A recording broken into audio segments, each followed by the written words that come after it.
Tarde, bem-vindo, bem-vinda, cara expressionauta, mais uma edição do programa Duplo Expresso nessa tarde do dia 16 de abril de 2021. Agora, no Fuso Central da Europa, são exatamente 19 horas. Quem fica em Brasília e em Buenos Aires, 5 horas para trás, são 14 horas. Na Tailândia, daqui a pouco o Pepe Escobar fala pra gente que horas são. Acredito que seja meia-noite. Acredito, é meia-noite? Vai. Olha só, quem está aqui na sala conosco é Fernando Gomes, a galera mais ativa aí da comunidade do Duplo Expresso no grupo no Telegram e no Twitter já o conhece, que é professor de Direito e tem nos ajudado a compreender o que está passando aí no Telecat.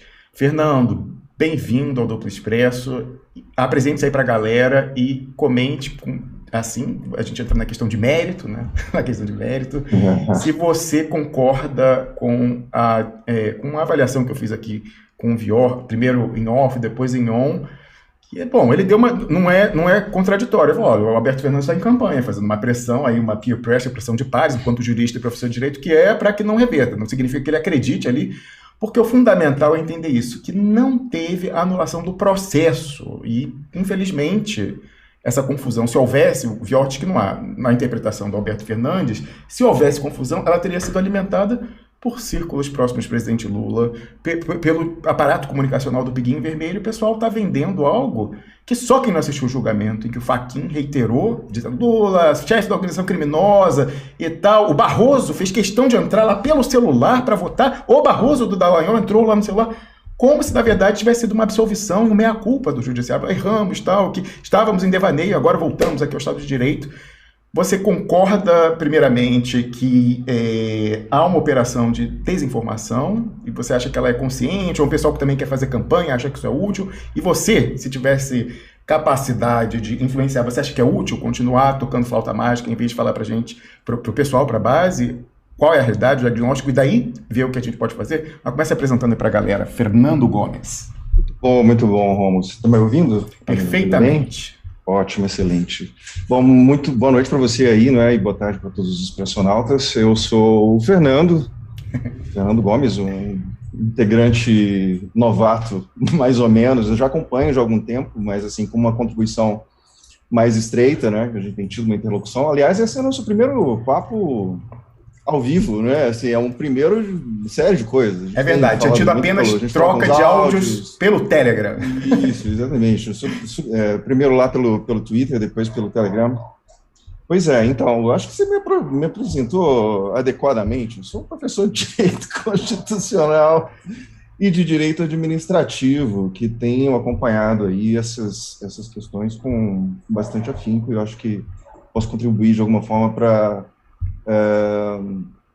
assim, ou tentando afastar a ideia de confirmação de viés, assim, corroborar, atento para as confirmações de vieses, corroborar a narrativa que você está colocando aqui, que fundamentalmente, você já sabe, eu concordo, basicamente concordo que há uma operação de desinformação, concordo que essa operação de desinformação, obviamente, é articulada de maneira a produzir esses efeitos e por outro lado, é propagada por uma ordem, por uma quantidade, por uma legião de pessoas que não tem exatamente o conhecimento técnico para avaliar a situação e que, vamos dizer assim, movida por sentimentos legítimos aí, propala wishful thinking sobre os possíveis futuros aí do caso do ex-presidente Lula em relação a essa decisão do Supremo Tribunal Federal e, fundamentalmente, mantendo essa ideia, né, de que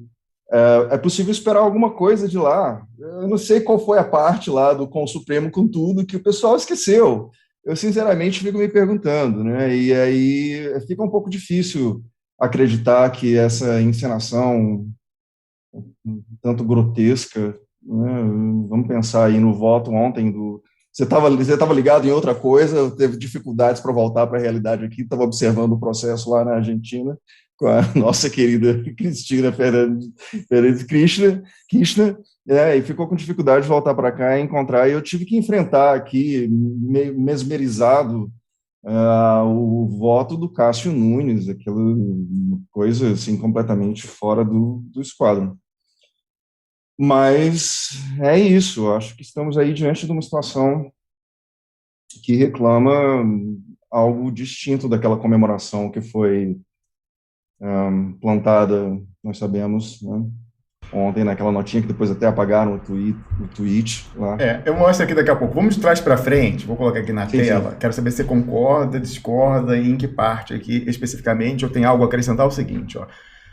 Aqui, enfim, para mim, mais importante do que o pessoal falou horas e horas ali, eu gosto de olhar a interação entre os ministros, que elas entregam essas coisas, a pessoa chega, não ia entrar, mas faz questão de entrar, aí no final um fala, o Gilmar vota, aí o Fachin fala, não, mas peraí, tá diferente do que você tinha me passado aqui, qual que vale? Não vale o seu e tal. Então, olha só o resumão que eu fiz aqui 19 horas atrás, ó.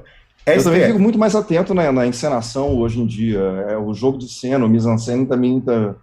Diz muito mais do que o pessoal que lê a manchete falando, deu 5-4, 6 não sei o que e tal. Gente, tem que assistir. É horrível, mas tem que assistir para pegar essas coisas, gente. Olha só, a própria maneira como o Fachin conduziu o relatório dele, a leitura do relatório, lá enfatizando aquelas partes em que, bom, enfim. Exatamente. Desculpa, interrupção. Olha só, aí eu falei o seguinte, ó, STF, a conta que não fecha. Todo o AUE, lembra, lá desde de março até aqui, foi o Fachin levar direto para o pleno, né, os 11 ministros do STF, e não para a segunda turma, recursos à sua decisão extemporânea, monocrática, sobre incompetência do Sérgio Moro para julgar os casos da Lava Jato envolvendo Lula. Anteontem, na quarta-feira, venceu o Fachin. A primeira coisa que eles julgaram era se o pleno poderia ou não julgar isso e essa afetação direta ao pleno pulando a Suprema Corte. Foi esse o primeiro julgamento, da quarta-feira. E havia um recurso do Lula e dos advogados contra a decisão do Fachin. E esse recurso foi derrotado. Eles falaram, não queremos que seja julgado aqui, queremos que seja na segunda turma. Foi derrotado, assim, acachapante, lá todo mundo falou, não, vai ser aqui no pleno sim. Foi derrotado, certo? Certo. Para perplexidades juristas, como o próprio professor Ricardo Lodi, como o professor da Universidade do Estado do Rio de Janeiro, está aqui, ó, ele, e que foi advogado da Dilma Rousseff, na parte lá do processo de impeachment, na parte fiscal. Aí daqui, ó, o que eu botei, ó, para perplexidades juristas, ele botou aqui, ó, acabou o princípio, ó, hoje o princípio do juiz natural foi reduzido a um juízo de conveniência e oportunidade do relator. Isso é uma piadinha pra gente que é do métier. Mas aqui continuando, ó, para perplexidades juristas, como entre muitos, o Ricardo Lodi. No pleno, aí já é ontem, quinta-feira, o Fachin usou a fala dele para esbofetear o Lula no que interessava, que era a história da... usou para isso. Mas no que interessava, que era a discussão sobre competência, ele foi acompanhado por quem? Gilmar Mendes, Carmen Lúcia e Lewandowski. Ora, quem são esses? São os companheiros do Fachin na segunda turma. Olha qual era o AUE e quem votou com ele. Eu falei, então a incompetência, se esses aí fossem votar lá como votaram ontem, ia ter ganhado de 4-1. Qual o sentido, então, do Fachin ter tirado de lá e mandado para o pleno, causando todo esse AUE? Vendo que alguma coisa não fecha? Bom, só faz sentido se isso foi construído de lá para cá, entre os 11, como a avenida preferencial para seguir tocando o jogo. Para onde quer que eles queiram tocar. Aí sim, é um juízo de conveniência e oportunidade. Aí, voltando à piadinha. Se fosse bom para o Lula, o Fachin, que chamou ele várias vezes de chefe de esquema criminoso ontem, iria por aí? Junto com quem, minha gente? Com Luiz Roberto Barroso, o homem do Deltan Dallagnol no STF? Ainda mais fazendo objeção pessoal, ele falou, olha, eu não concordo com isso, mas me dobra a maioria. Como também fez mais uma vvez, olha, essa história da colegialidade é o catch-all. A Rosa Weber, de novo, fala, olha, eu discordo, acho que é competente, mas eu me dobro a maioria. Disseram os dois.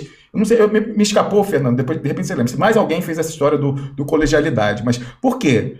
Olha que história que interessa. Fala, eu discordo, eu acho que o Sérgio Moro seria competente, mas eu me dobro a maioria e tal. Bom, que maioria é essa? Somando o Cássio aí, o terrível, como estava falando, o bolsonarista, com o próprio Barroso, a Rosa Weber, o Marco Aurélio Mello, o Fachin, o próprio Fachin e o Fux, já davam uma nova maioria para falar que era competente sim. Eles estavam ali formando ou reformando a maioria. Então esse argumento era só para quem queria se esconder atrás disso como um biombo. Mais uma vez, indicativo de gato na tuba. Enganando incautos, dentre os quais eu espero que não esteja o próprio Lula, o Brasil 171 cumpriu, mais uma vez, sua função e planta que os processos foram anulados. Imagina, só as decisões. A instrução, que é o mais longo, pode ser toda aproveitada. Aliás, como vários ministros fizeram questão de ressaltar ontem, inclusive o Fux no encerramento.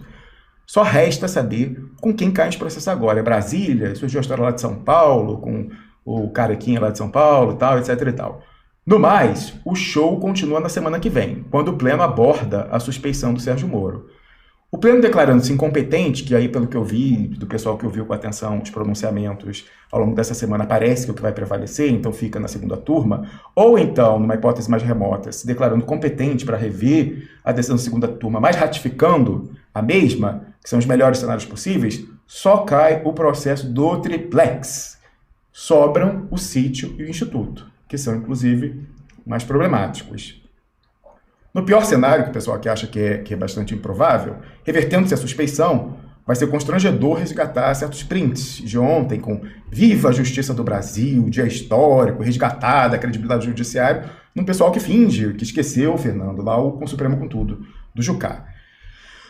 Esse pessoal, mais uma vez, se fazendo de ingênuo, muito mal, registre uma vez mais. Aí pegando a hipótese do Alberto Fernandes, como fala o Viola, não, na verdade está querendo fazer uma pressão de par, de professor de direito, uma pressão tal. Bom, esse é o melhor cenário, mas tem gente que se finge de bobinha assim. Fim? Não é o fim. Semana que vem continua e vai essa incerteza que é certa e totalmente controlada até a hora que se bobear, quase até a hora da urna positiva e operante. Aí, PS, e isso é uma dúvida minha mesmo. Tem uma dúvida se o Lula assiste aos seus julgamentos. Ele que não tem formação no direito, mas é interessado. Então talvez o jargão seja... o próprio Piero Laines, eu vou falar a verdade, Fernando. Eu não estava assistindo, eu estava me poupando, porque eu falei, Fernando está assistindo por mim, vai me passar as coisas. Mas é Piero Laines que estava assistindo. Falou assim, eles estão falando do juridiquês grego, eu estou boiando. Vê lá para mim, por favor, para traduzir. Olha, pelo Piero, o que a gente não faz? Eu fui assistir, saí, falei, ai meu Deus, saí dos Campos Elíseos e fui ao mais fundo do Hades, ouvi aquela porcaria, já do meio para o final, mas por conta disso. Então, obviamente, que o Piero, que é antropólogo, não entende, o Lula, que não é advogado, tampouco vai entender, mas eu veria para ver essas coisas, que você vê, e tal, e para, assim, o dito pelo não dito, eu veria, por quê? Olha só, a gente se obriga a fazer isso, né? Nós que não somos... Bom, todo brasileiro é interessado nos processos do Lula, mas enfim, ele, por motivos a mais. Falei, ou será que o Lula só consome manchetes como essas de 171 fake, indicando placar e efeitos, apenas efeitos imediatos? E será que o Lula continua confiando no que diz o companheiro doutor do PT jurídico? Como nós vimos, e ele próprio viu na história da prisão, lembra? Não tem prisão preventiva, não tem habeas corpus em prisão preventiva, presidente, está tudo acertado lá no STF, o senhor entra hoje no sábado, sai na quarta-feira, presidente, não tem chance, pode ir preso, que não tem chance do senhor não ser candidato. Ele já viu que é um perigo confiar em parecer de amigo doutor do PT jurídico. Em tendo assistido o ex-presidente Lula, que nós assistimos, Fernando, por dever de ofício e dever de brasileiro, teria como comemorar essa vitória de um voto em que ele foi chamado várias vezes de ladrão, como registrou aí esse suposto júbilo do Lula, o agrojornalismo da Globo, umas notinhas que eu botei aqui, cadê, Peraí, aqui foi os advogados falando que a decisão restaurou a credibilidade da justiça, ao reconhecer a incompetência do Moro. Aí daqui, Gleisi Hoffmann falando dia histórico, o Haddad falando, não há paz sem justiça, mas o que interessa aqui, Bela Megali, uma agrojornalista falando, Lula festeja decisão do plenário do STF que anulou as condenações da Lava Jato. O voto vencedor era aquele que falou que ele era ladrão, Fernando Gomes. Exatamente. Então, assim, Romulo, pegando pelo final, aí, vamos dizer, a questão, eu vejo o seguinte, o presidente... Não tem como o presidente Lula, enfim, desconhecer o que está à disposição dele, o que está mais ou menos o horizonte que está traçado. Com certeza, ele deve ter alguém do lado dele lá que, vamos dizer, dá real, como você fala lá, o escravo de César. Será que ele tem algum escravo? Ele deve ter alguém que cumpra essa função e que diga. Mas, assim, eu até por dever de ofício, assim, profissão da dúvida, posso até conceder que talvez ele imagine que outras questões que têm sido levantadas paralelamente dentro desse assunto, como, por exemplo, prescrição, que é ele tem falado muito, quer dizer, alimentando essa expectativa, ou que seria possivelmente uma expectativa positiva para o avanço da pauta nacional contra essa coisa toda aí, que a gente está vendo acontecer, né? Que então ele teria essa possibilidade de voltar a concorrer, porque, independentemente disso aí, você teria prescrição, você teria também aí uma dificuldade de ter tempo, né? Se fala também isso aí em alguns ciclos, se fala que não haveria tempo suficiente para que os processos voltassem ainda com a manutenção desses atos instrutórios aí, que não haveria tempo de ratificação, até mesmo porque a decisão abre a possibilidade de que a defesa avie outros recursos e recoloque, inclusive, como matéria de defesa direta, já não mais como matéria de exceção, porque os processos voltam lá para o piso, que a matéria de defesa já seja colocada como suspeição e que, inclusive, possa até voltar para a segunda Câmara por essa via, né? Então, se especula, de certa forma, que o Judiciário não teria aí tempo hábil para fazer isso, né? Inclusive já vi até alguns juristas ligados aqui, mais a nossa leitura, corroborando essa tese. Eu acho que isso é um pouco de confiar demais na possibilidade de colaboração do judiciário que a gente já viu até onde nos trouxe aqui, entendeu? Então, eu acho que isso em grande medida, contraproducente e, como eu falei antes aqui, é wishful thinking, completamente wishful thinking. E o que interessa, eu acho que você apontou aí essas questões que denotam, que apontam as inconsistências, né? Como é que vota aqui agora e aí depois, mais adiante, quem já tinha votado de um jeito, enfim, né? São pelo que eu entendo, tudo isso aí está empurrando para uma situação em que o Supremo Tribunal Federal vai puxar aí a ideia de modulação de efeitos das decisões constitucionais para fazer uma contenção dos efeitos dessa declaração de suspeição, no caso exclusivamente do triplex, e aí você, inclusive, elimina um processo que é sabidamente fraco das pernas. A gente sabe que a acusação tem diversos problemas que, enfim, transformam esse no processo dos menos explosivos, com a carga menos explosiva e potencialmente para o presidente Lula. E não sei se eu me perdi agora aqui um pouco na análise, me recoloca aí no centro da questão. Olha só, eu vou aproveitar esse intervalo para falar o seguinte. Uma das teses, você lembrou muito bem essa questão de pessoas que alegam a prescrição. Isso aí depende de prevalecer uma tese que hoje em dia não é um entendimento da Suprema Corte do Brasil, que, gostemos ou não, é quem diz qual é a interpretação final a produzir efeitos na realidade, de que teria havido a prescrição, inclusive no crime de lavagem de dinheiro. Eu gostaria que que não fosse um crime permanente, lavagem de dinheiro, gostaria, enquanto pessoa aí progressista no campo do direito. Mas essa não é a jurisprudência. A jurisprudência, no caso Maluf, contando com o voto do senhor Luiz Roberto Barroso, é de que lavagem de dinheiro é um crime permanente. Por conta disso, não haveria prescrição. E eu vi pessoas aí, né, talvez bem intencionadas, talvez querendo vender ilusão, não, vai estar prescrito sim, porque lavagem de dinheiro não é crime permanente. Bom, a jurisprudência até hoje diz que é permanente. Isso é uma questão. Mas, por exemplo, já que a gente está adotando, então, essa ideia de que vale a gente fazer, na nossa insignificância, tal qual o nosso colega Alberto Fernandes, fazer uma pressão dos pares sobre as pessoas de formação jurídica do STF, inclusive meu professor Barroso. Bom, então o que ajudaria a gente a falar que até do interesse dele, enfim, ser progressista nessa questão aí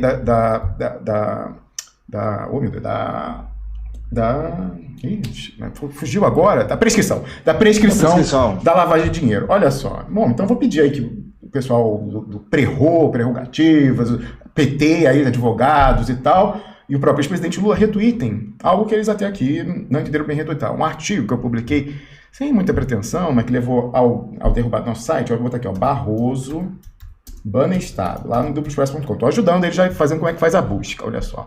Aí você vai encontrar esse artigo aqui, ó, dia 2 de setembro de 2020. Barroso, 2 pontos. Ministro do STF tenta explicar seu nome na lista do Banestado, mas piorou, né? Assim, complicou. Por que eu tô falando isso? Porque aqui embaixo, né, primeiro eu acho interessante ler, que tá lá na lista da CC5, com a remessa aí não na forma legal, o equivalente hoje a $2 milhões, né, sendo que ele não estava nos Estados Unidos no período, a diferença, né, ao contrário do que ele via assessoria divulgou, mas o que me interessa é que embaixo eu fiz um resgate desse julgamento do Paulo Maluf, quando, com o voto do Gilberto Barroso, eles disseram que lavagem de dinheiro é um crime permanente, por isso a prescrição demora muito, né, só quando o pessoal descobre e tal, não sei o quê. Tá aqui, ó, é uma matéria, ó, lá do Conjuro, ó, lavagem de dinheiro ocorre enquanto houver movimentação, diz o STF ao condenar Maluf. E aqui embaixo, ó, tá, ó, a argumentação foi acompanhada pelos ministros Luiz Roberto Barroso, Rosa Weber e Luiz Fux, que discordam da tese da defesa de que o crime estava prescrito. Então interessaria-se, para esse pessoal que está todo dizendo que prescreveu e tal, suscitar essa discussão, lembrar desse precedente, explicar por que ele deveria ser alterado, inclusive, lembrando que o Barroso foi aqui alguém que votou em lugar disso e alguém aí que até hoje não explicou a origem, que é o importante, a origem dos 2 milhões que ele remeteu ilegalmente via CC5. Como você está no Brasil, a diferença de mim, eu pediria, Fernando Gomes, que você se abstesse de comentar a questão aí, complicação do Barroso, mas que comentasse, né, qual que é a jurisprudência hoje em dia sobre prescrição e lavagem de dinheiro na Suprema Corte do Brasil até aqui. Não, precisamente, você está absolutamente correto. Inclusive, a argumentação que se ouve da parte dos defensores aí, do presidente Lula, né, pessoas ligadas à defesa do presidente Lula, é justamente que essa prescrição estaria dada, e o que você ouve, né, pelo menos a superfície do discurso, é que estaria dada, sobretudo em função da idade do presidente Lula. Né? Você não vê essa questão sendo levantada, você não vê essa bola sendo levantada, mas a gente sabe que, em relação a crimes de lavagem de dinheiro, o que prevalece na jurisprudência hoje em dia é justamente essa interpretação, quer gostemos ou não, quer... Isso aí, obviamente, levaria a uma outra discussão numa outra sede, né? Não seria, obviamente, o caso da discussão no caso especificamente do caso do presidente Lula, né? Então, só resta entender nesse sentido mesmo. O que nos devolve, né, no fim das contas, acaba desarmando o argumento que me permitiria aí dizer que o presidente Lula percebe alguma janela de possibilidade dentro do horizonte que está traçado para ele, mas você volta a fechar justamente esse ponto, restando aí a expectativa de que não houvesse tempo hábil o suficiente para que os processos retornassem da base a ponto de... E isso eu vejo, Romulo, assim, muito independentemente do momento em que isso ocorra, veja bem, porque eu não sei se isso está tão ligado agora, a essa altura do campeonato, com o fato de ele poder ou não concorrer às eleições, certo? Eu tenho, inclusive, manifestado, assim, talvez seja um pessimismo constitutivo e também um pouco da situação aqui, essa ideia de que talvez ele seja, inclusive seguindo uma pista dada pelo próprio arcabouço aqui de interpretação do duplo expresso, né, de que seria imolado aí nesse processo, num processo eleitoral que levaria, né, esse processo sismogenético aí né, o Lula, o anti-Bolsonaro e os dois levados a uma espécie de paroxismo comunicacional aí para serem descartados em função de uma terceira via. Então, talvez a própria manutenção dele no jogo, com a rédea ali meio curta, se a coisa escapa muito do controle. Você até soltou uns tweets aí, que você não resgatou agora, que eu acho também muito importantes nesse sentido, que é justamente entender essa decisão no sentido de dar um recado aí para quem interessa receber o recado, de que a situação está sob controle ou não está sob controle totalmente, né?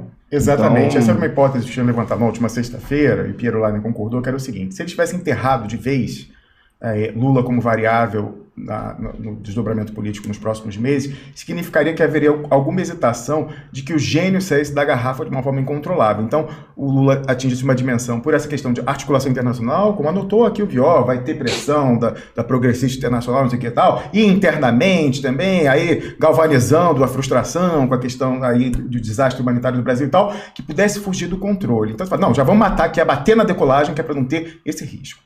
Ao pessoal deixar falando isso, me parece que eles têm muito mais conforto no controle da situação internamente, alguma medida de blindagem com relação a eventuais pressões internacionais, por mais bem intencionadas que sejam, que me deixa mais preocupado. Fala assim, ó, os caras estão assim, muito confiantes no jogo. Assim, então, não, tá tranquilo, pode botar isso aí e tal, pode amarrar minha mão, pode não sei o que tal, que a gente está controlando muito bem. Isso era uma hipótese que eu tinha levantado lá atrás para interpretar, né, isso, a manutenção dessa variável, que ela estaria muito bem controlada e com os constrangimentos que eles têm, e você aí parece que concorda com essa hipótese.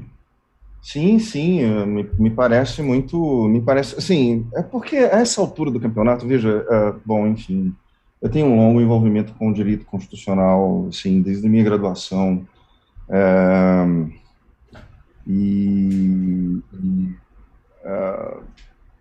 fiz o meu mestrado em direito constitucional, meu doutorado em direito do Estado, e te confesso que ficou muito complicado de um tempo para cá, assim, você acompanhar com algum nível de seriedade e de expectativa, quer dizer, é um nível tal de frustração e de desgosto combinado, sabe? Eu te confesso, assim, que acabou isso gerando até certa negligência do ponto de vista de eu, muitas vezes, me ver em situações de sala de aula que eu descubro que teve mudança constitucional enquanto eu estou ali abordando diretamente o texto, né? Então, assim, obviamente que tem certo viés nesse sentido, até mesmo porque, assim, de certos grupos de pesquisa de que eu participei ao longo da minha vida, algumas dessas hipóteses, assim, já de muito tempo, algumas dessas hipóteses que eram colocadas, assim, como hipóteses de trabalho, enfim, a partir de análise de estrutura decisória de discurso, acabam se confirmando na prática, né?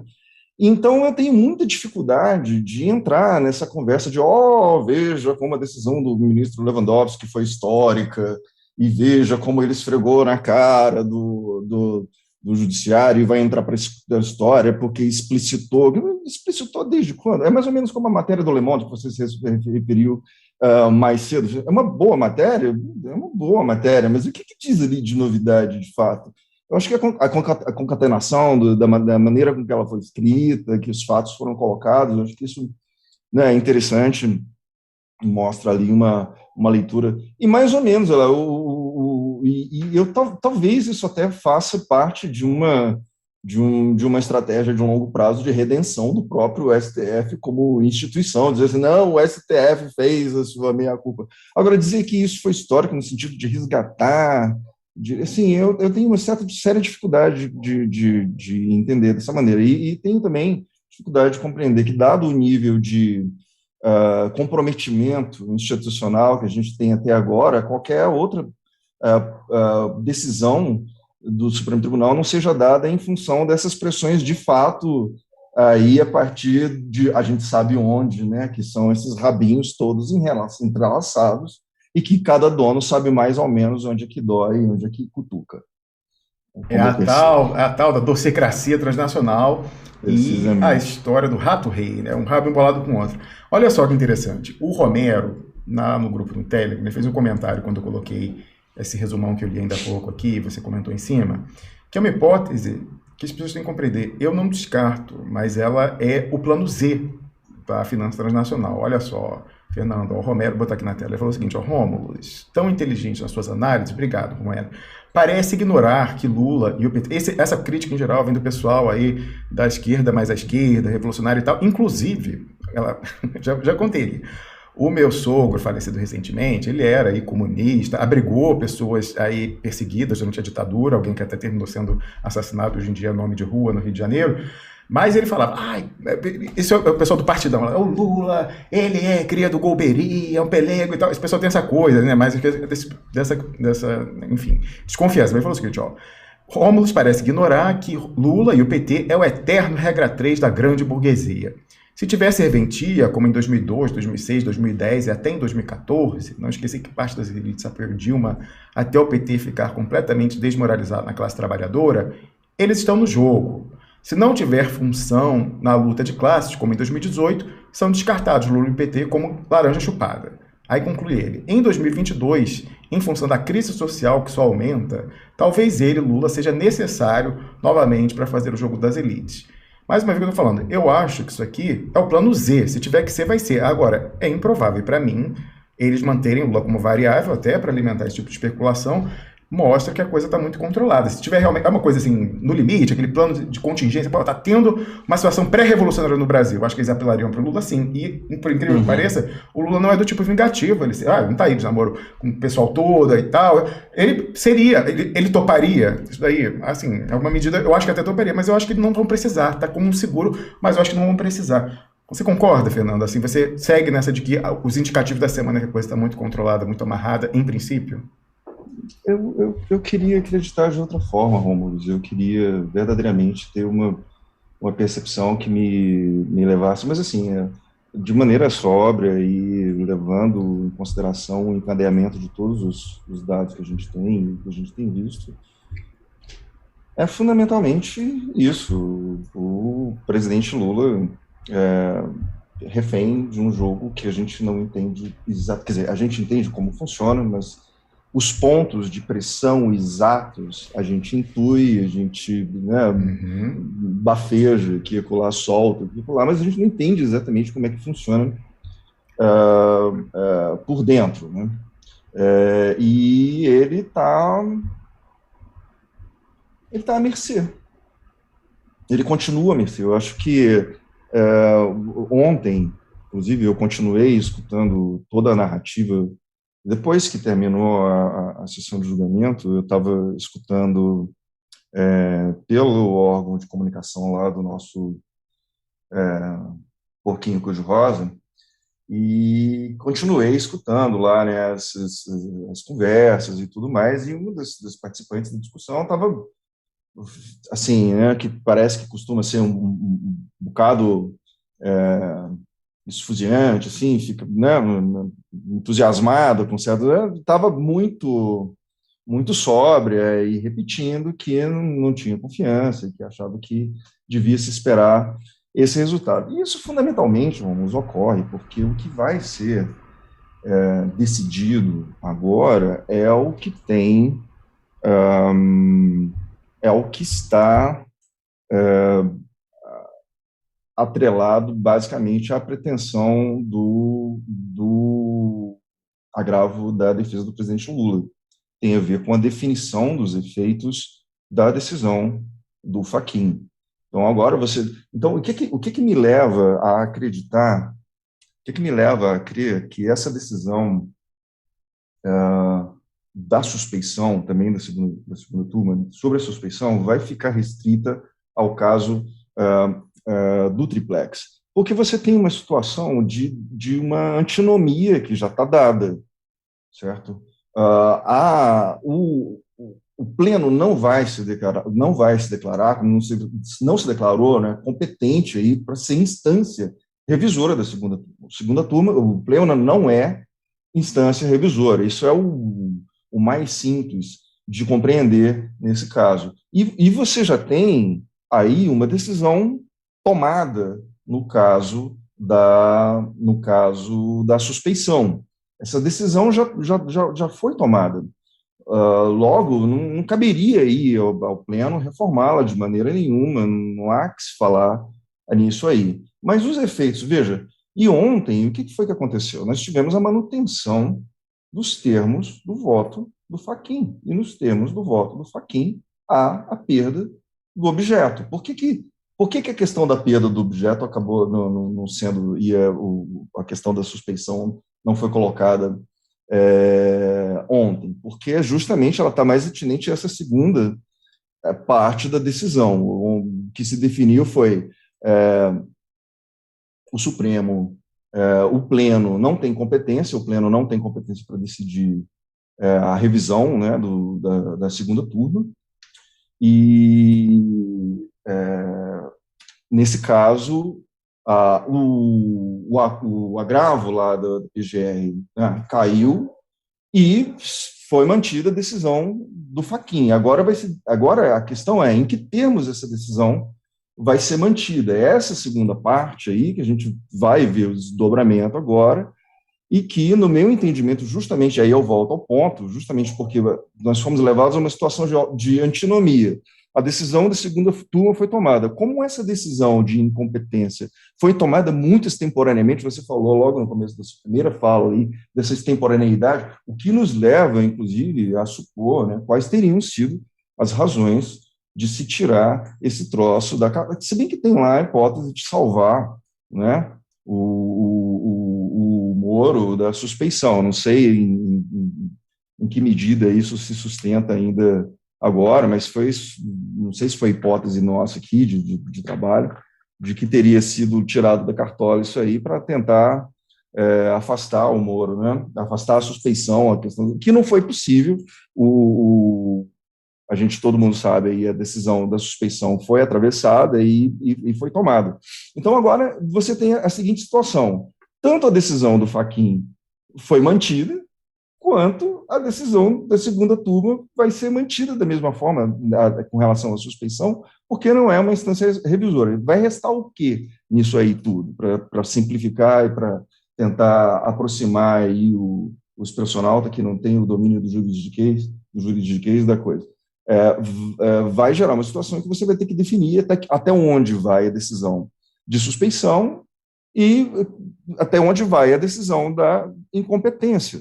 O argumento da defesa, lá com base no artigo 96 do CPP, é de que a suspeição tem precedência e que, por ter precedência a suspeição, você teria aí uma extensão você teria o alcance dessa suspeição, né, pegaria aí os demais processos, o do sítio de Atibaia e os referentes ao Instituto Lula, né, e doações do Instituto Lula. Só que isso não está lastreado exatamente na forma como os tribunais vêm decidindo, até mesmo porque isso está, inclusive, lá naquele artigo que eu compartilhei com você, do processualista, que sabe, eu não sei nada de processo penal, né? Me apoio aqui nos ombros de quem sabe bem mais do que eu. Né? Então, ele fala aqui, deixa eu ver se eu encontro aqui o trechinho, mas cadê aqui?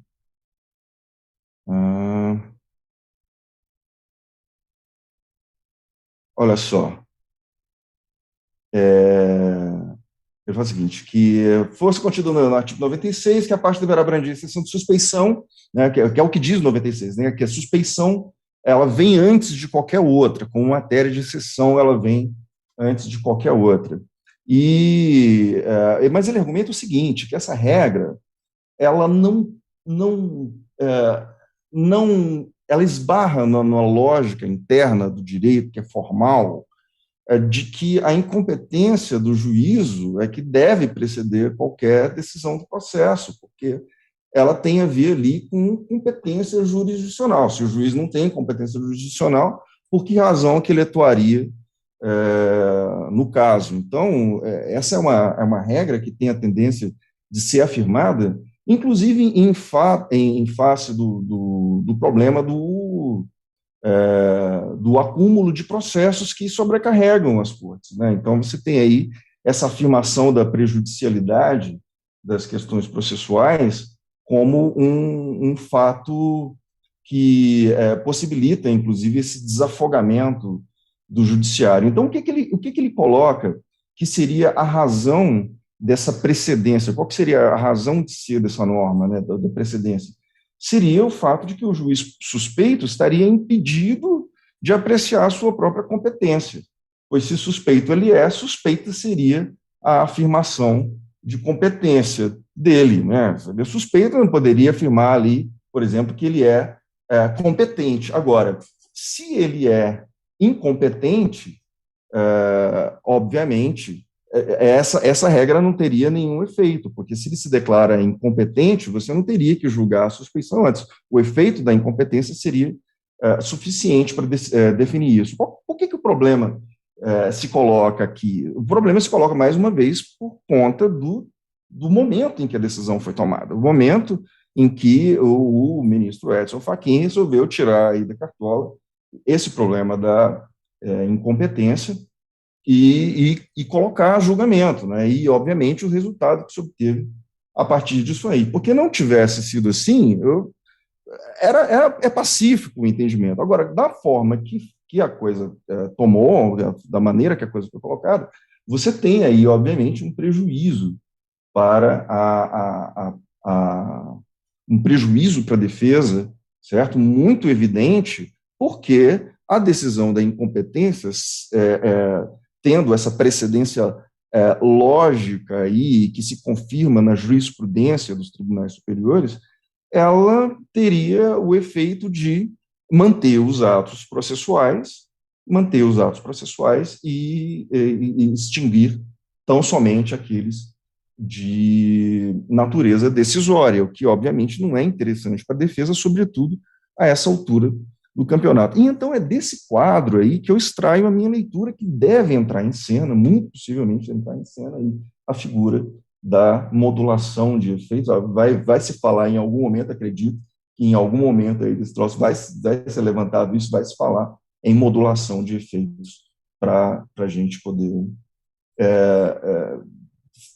ter alguma racionalidade nessa decisão e que, obviamente,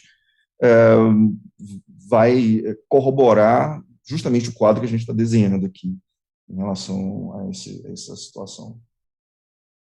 É isso, Rômulo.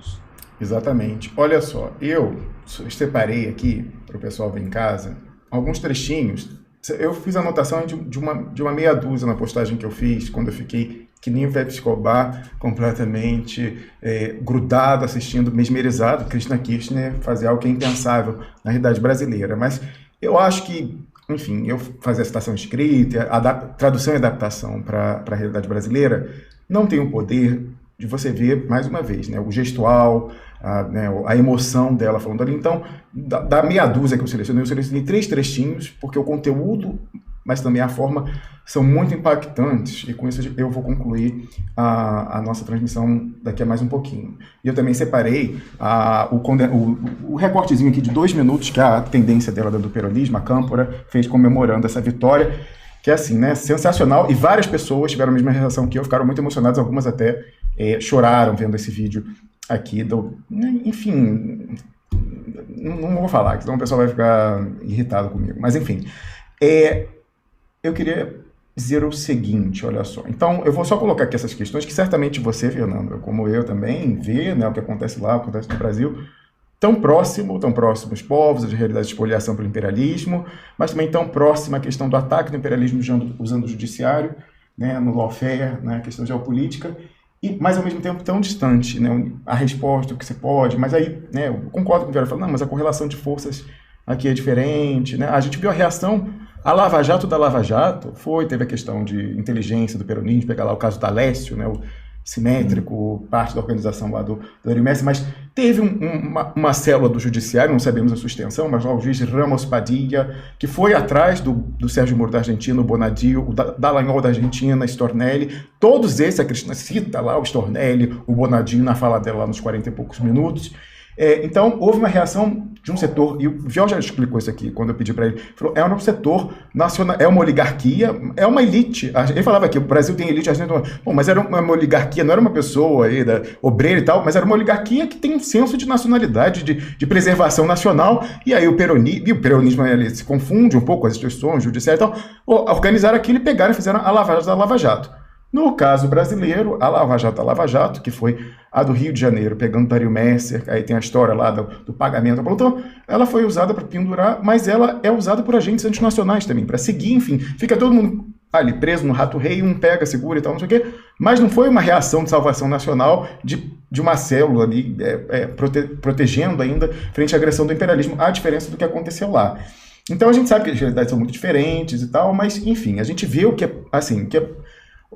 Eu gosto de falar, o Brasil é diferente da Argentina, sim, mas aí a gente não pode comparar, fazendo essas qualificações, anotando a diferença, então não existe mais política comparada, direito comparado, história comparada, não, a gente olha, anota a diferença, mas a gente vê, e lá sim foi possível. E eu não posso, vendo o que acontece no Brasil, com lideranças da mesma matriz, aí, governos nacionais populares, né, que ascenderam na mesma época, o ciclo das commodities, deram sim concessões importantes para os seus povos, foram perseguidos por isso pelo imperialismo, usando a oligarquia judicial, a pátria e tal, mas lá o resultado foi muito diferente do que ocorre no Brasil. Sim, com qualificação, mas vamos trazer essa discussão. E é isso que eu me propus quando eu fui fisgado aí pela pessoa que mandou o link e fiz esse resuminho aqui, ó, que eu leio agora, ó.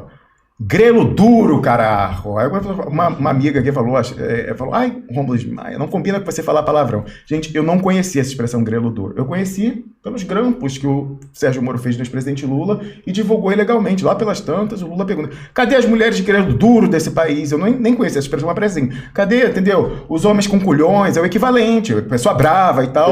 É a versão identitária, talvez. Eu não conhecia essa expressão. Aí eu botei, aí eu falei, ó, grelo duro, carajo. Aí eu botei, ó, mulher porreta, essa Cristina Kirchner. Mais um processo, lawfare, contra ela foi pro saco na terça-feira. Aí, mais uma vez, né, tá vendo, Lula, como se faz? Eu não vi a Cristina Kirchner em nenhum momento suplicar a ministra da Corte Suprema do país dela ou dizer que dorme mais tranquila à noite do que o juiz Bonadio, o Sérgio Moro da Argentina, que até já morreu. Tem gente que diz que o arquivo foi queimado. Ao contrário, a Cristina não dorme no ponto. O que está em jogo lá e cá é importante demais. E vai muito além de indivíduos e de consciências, boa, má, ou falta de.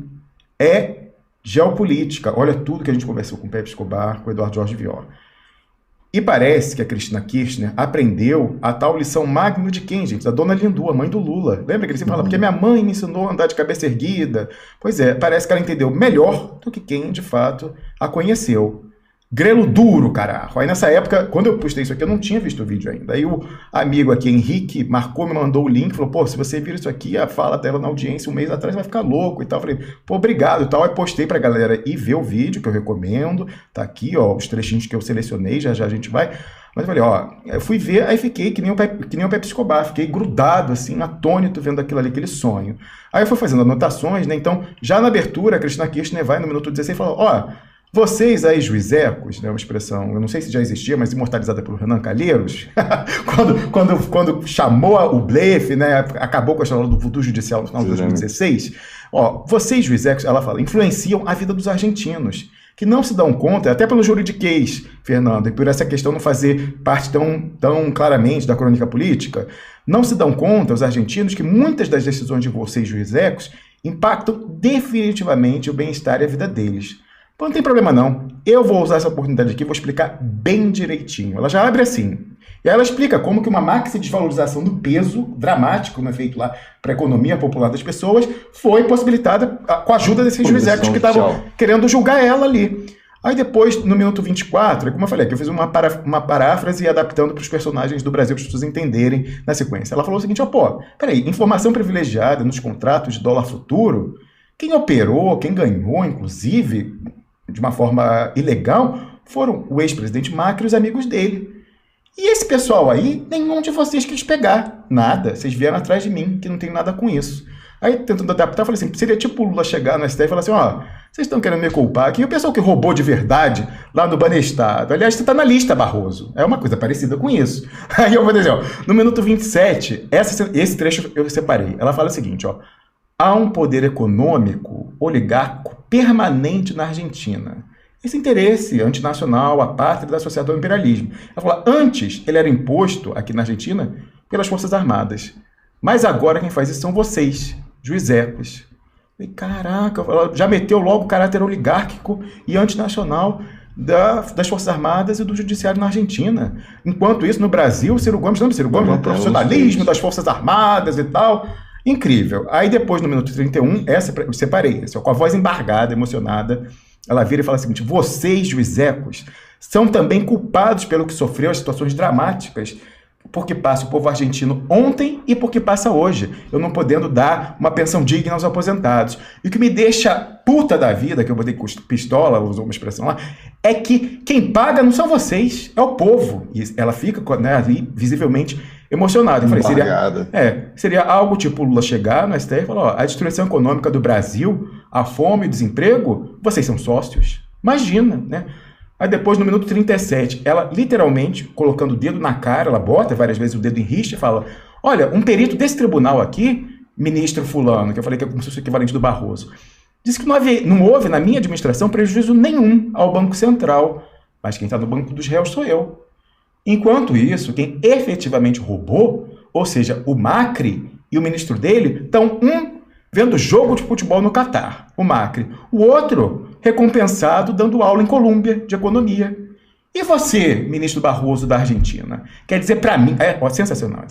Compara com as declarações que saíram ontem de Lula, Gleisi, Haddad e os próprios advogados do Lula. Ela fala o seguinte: e você, ministro Barroso da Argentina, quer dizer para mim e para os argentinos que existe justiça nesse país? Que o poder judiciário é sério? Contra outra, meu filho. Gente, olha a diferença de um para o outro. Aí, chegando no término, ia terminando em clímax, no minuto 41, ela fala: olha, toda vez que o Barroso da Argentina ia dar um voto e um processo contra mim, na véspera ele ia se encontrar com o Macri, que indicou ele. No dia seguinte, batata, bala na minha cabeça. E vocês querem meter esse caô de que vocês são imparciais? Que julgam com imparcialidade? Ora, ao contrário, a realidade, senhores, nesse tribunal é um filme de horror.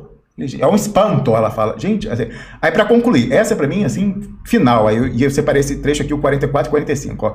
Ela fala, e eu conversei isso com o Vior, né, ele falou que ainda não tem a correlação de força no parlamento para ir adiante com essa ameaça, mas enfim, que realmente se chegar um momento de crise, a correlação de força será criada, ela faz um alerta em alguma medida. Ela fala, ó, vocês do judiciário estão cavando, ela fala isso com o dedo em risco para os ministros, estão cavando a própria cova. Vai chegar o momento de crise em que todos serão mandados para casa. Vocês vão ser substituídos. Porque com essa história de vitaliciedade, vocês formaram uma verdadeira aristocracia. Não existe democracia assim. Nós, políticos, de 4 em 4 anos, nos submetemos ao povo. Todo o cargo que eu ocupei, ministro Barroso da Argentina, foi por vontade do povo, em eleições democráticas. Já vocês... Aí, seguindo uma comparação entre essa aristocracia e a classe política, ela falou, tem gente ruim na política? Tem gente corrupta na política? Com certeza. Mas e no judiciário? Essa foi sensacional. Essa foi sensacional. E qual é a comparação? Ontem o Fachin falando que o Lula era ladrão. Na Argentina, ela falou, vocês são ladrões e ninguém tem nem como saber. Olha o que ela fala. Ó. Tem ladrão na política? Tem. Tem corrupto? Tem. Mas e no judiciário? Não tem corrupto? Vocês todos aí conseguiram explicar a vida de nababos que vocês levam? Só com salário de funcionário público? Bom, nunca vão ter que explicar. Sabe por quê? Porque quem teria que investigar vocês seriam vocês mesmos. E ninguém investiga a si próprio. Aí vendo isso, né, e o que já se pronunciava ali para essa semana, eu falei, mas é uma realidade totalmente diferente. Aí eu terminei falando o seguinte, ó, Cristina, enquanto na Argentina sobrou grelo duro, no Brasil está faltando colhão, que é uma vergonha. Fernando, algum comentário antes de eu botar 3 trechinhos que eu selecionei de melhores momentos da Cristina Kirchner? Assim, Rômulo, assim, eu fico abismado, e porque eu fico ainda me perguntando, justamente eu volto a essa questão, afinal de contas, por que essa pasmaceira? Por que está, assim, entregue? Porque, veja, não me parece compatível com a situação e, obviamente, o exemplo está dado e o que a gente poderia esperar, minimamente, é isso. Eu não sei, você falou aí da hipótese do Piero, de outra correlação de forças e tal, compreensível também, mas, poxa vida, não tirar isso em nenhum momento, não brandir de nenhuma forma, porque isso se reforça desde o momento lá atrás em que você está sustentando, por um lado, que é golpe, e, por outro, está se submetendo àquele mesmo processo judicial. Quer dizer, na verdade, essa ambiguidade vem desde lá do começo. E as nossas expectativas com relação a algum esclarecimento das elites aí, judiciais que pudessem compor uma força interna de resistência ao movimento, para usar essa expressão agora que ficou comum e que às vezes a gente não consegue fugir dela, assim, mas esse movimento disruptivo, né, de desagregação da própria instituição, mas que tentasse ali segurar as coisas. Você não tem isso. Você mencionou aí o conjunto de juízes na Argentina que por um sentimento de pertencimento, aí vamos resgatar aí aquele conceito habermasiano do patriotismo constitucional, no mínimo, se não no pertencimento a uma determinada história, do ponto de vista, né, da sua identificação como raça, pelo menos disso, de estar submetido ali àquele pacto político com o qual você pode colocar ali a sua aceitação, e que entendem que esse negócio pode ser barrado de alguma forma. Isso me lembra uma história, Ramos, logo que eu voltei para cá, eu fiquei muitos anos, eu estou aqui agora na ilha de São Luís do Maranhão, é um contexto um bocado provinciano, e logo que cheguei, alguns colegas de longa data, assim, que estão em posições aí no judiciário, né, na magistratura, na alta magistratura federal, vamos aqui, vou te colocar, nossa, doutor, pela USP, nossa, que fantástico, direito do Estado, vamos aqui, vou te colocar para a gente discussão, me colocaram lá em vários grupos que tinham juízes federais do Brasil inteiro, ministros, enfim, e estava naquele momento ainda ali o Moro é super-herói, Moro isso, Moro aquilo, e, meu, sinceramente, com uma ou outra voz discordante, o que eu vi dessa participação, que ali não era nem um ambiente, inclusive havia certo desestímulo para que se falasse, obviamente, do assunto, mas você percebia, assim, frontalmente, que eles estavam apoiando, que tal. Então, assim, é intrínseco. Isso aí eu acho difícil a gente... E justamente por conta da compreensão de que é dessa forma, é que causa ainda mais espanto essa ausência do enfrentamento. Quer dizer, ele acaba se rendendo a essa lógica que o Nildo aqui chama de lógica do bom mocismo, e que se reflete, se plasma justamente nessa coisa aí do tratamento cerimonial, da elegância do comportamento, etc., que tem uma ética jurídica que está um pouco em torno disso, né, do respeito, né, e parece que ele introjeta isso a tal ponto que se vê tolhido de enfrentar, inclusive no plano simbólico, esse judiciário que está fazendo dele gato-sapato. Né. Eu quero estar errado, vamos, assim, no sentido de acreditar, por exemplo, que a decisão mais adequada ao interesse recursal do paciente, no caso do presidente Lula, que seria a decisão pela extensão dos efeitos da incompetência a todos os processos, fosse tomada em razão de uma ponderação em favor da ideia de que o tribunal falhou na prestação jurisdicional, que veio num momento absolutamente extemporâneo. Isso aí, nossa, seria ótimo imaginar, mas que tipo de liberdade poética sobra para minha imaginação diante desse quadro? Eu acho que fica muito difícil sustentar qualquer ilusão nesse sentido, Rômulo. E assim, só para não... Eu não sei, assim, a gente não sei quanto tempo a gente ainda tem, o que você vai fazer ainda aqui na sequência, mas eu tinha separado aqui uma anotação. Eu não sei também se isso já foi comentado aqui em algum momento, mas é um dado que talvez valha a pena a gente dar uma olhadinha depois, assim, até para ver quais que são as relações com o caso. Mas é porque naquele artigo do professor Júnior Pacelli, que eu compartilhei com você, ele começa, ele lá falando, né, que esse problema da incompetência, na verdade, o problema da competência e as infirmezas da jurisprudência no tratamento do problema da incompetência vem mais atrás de uma interpretação do artigo 109, inciso 4 da Constituição Federal, que, visto do ponto de vista estritamente literal daquilo que está colocado lá no documento constitucional, diria que a justiça estadual é que seria competente para julgar as causas Essa era a interpretação dominante até aquele momento, que seria quando? 2014. Em 2014 é que muda, aí é isso que eu não vou saber te dizer exatamente aqui agora, vai depender de uma pesquisa, saber se foi por meio de ADI, se foi por meio de algum outro meio de controle direto, ou se foi por conta de repercussão geral, que se mudou o entendimento, e agora sim, de forma correta, inclusive ele defende nesse sentido, de que seria a Justiça Federal competente para julgar causas relacionadas a